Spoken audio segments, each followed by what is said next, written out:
faalidku waa xanuun imika de plus en plus wadanka muxuu ahaa ku soo batay waxay ku dhacdaa ugu badanka dadka macaanka leh ee toonsonga leh ee dhikar la yiraahdo in baa jirta ku dhacdo dadka muxuu ahaa malformation la yiraahdo xididaha madaxa ee ku dhashaano qalqalocsan donc in kasta in qoladana yarihiin donc faalidku waxa lagu gartaa waxa jirta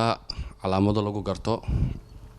muxuu ahaa qofkii oo dhinac ee dhaqaajin kara waayo wada waxa la raaca iska waayo madax xanuun badan ee qofkii oo hadli kari waayo muxuu ahaa waa qof siixdo markuu soo kaco oo is arko inuu hadli karin amba uu isagoo socdo ayuu equilibrium iska waaya dhinac buu dhacayaa muxuu ahaa madax xanuun badan khalkhal badan amba muxuu ahaa qofkii direct koma u galayba donc marka waxa soo kala dhacdo qofku ina marka dhakhtar la geeyo marka dhiiga laga qaado kadib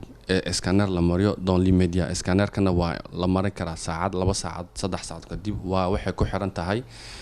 qofkii markii la keenay sidii haduu stable yahay marka waa la marin haduu unstable yahay waa la yar sugi waa la stabiliser marka dambe scanner la marin scanner kana wuxuu kala saaraa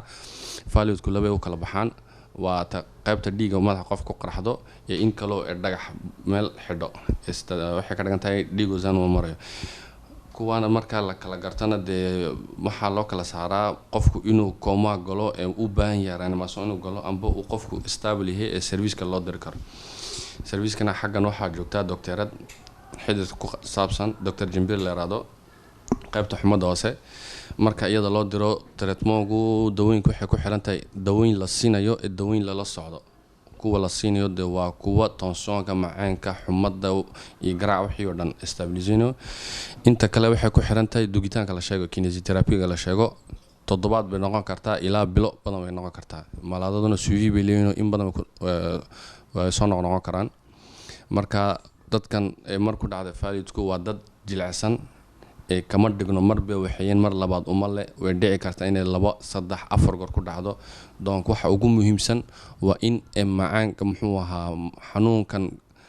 ku raagtay ay leeyihiin macaanka tensonka si fiican la socdo la stabiliseeyo la wada taa muxuu ahaa etude baa la wada comme quoi nacam jaadku muxuu ahaa sabab kamida AVC-ga keeni karo u yahay in kasto wali 100% la isku raacsaneen laakiin waa wax la wado waqtiga noo kala sheegi doona laakiin waxa la arkay anagu on tonka imika urgence kana joogo sanad bad baan jooga inta qof badanka ku dhacday AVC-gu ugu badanka waxay leeyihiin 90% amba 95 waa dad barjeeyo sabaxa muxuu ahaa xanuunkan leeyihiin suivi lahayn waa qofka oranada dhikar baa laga helay sanadii hore dawadii wali waan qaataa